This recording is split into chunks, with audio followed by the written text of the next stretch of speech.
I'm Rian Johnson. I wrote and directed Star Wars: The Last Jedi. Ram Bergman, producer on Last Jedi.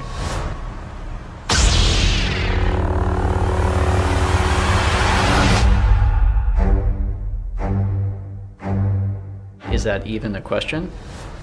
Han shot first. Of course.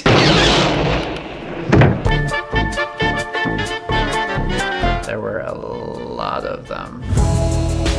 It's really hard every day on set not just give Mark direction or have a conversation with him in between takes and not zoom back and think, oh my gosh, I'm talking to Luke Skywalker. Anytime I would get Mark talking and he would just go back into stories about shooting the original ones, just kind of, I would suddenly, I can't do it too often because I realized work was stopping around us when that was happening and the whole crew was sidling in to try and hear these stories about Alec Guinness. So. That's why I relived those stories when he was not working. Yeah, much wiser. Yes.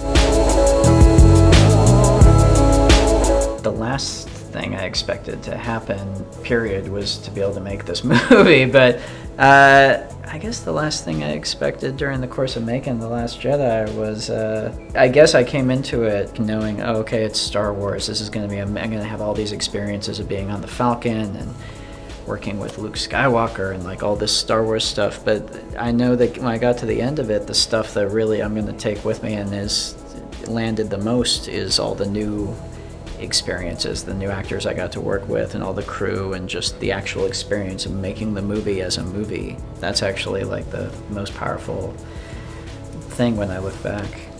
For me, it was the experience. It felt like working on any other Rian Johnson movie. It felt like almost working like on brick, except clearly a different scope. But going in, never thought that that's how it's going to feel like. But the fact that it still felt like an intimate experience, that was the last thing I thought.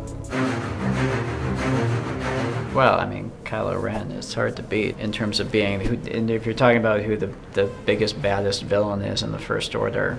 I mean, Snoke, I guess, is the biggest, literally, and the baddest, but Kylo to me is the most interesting, so, and I always like bad guys who are interesting. No question, agree with you.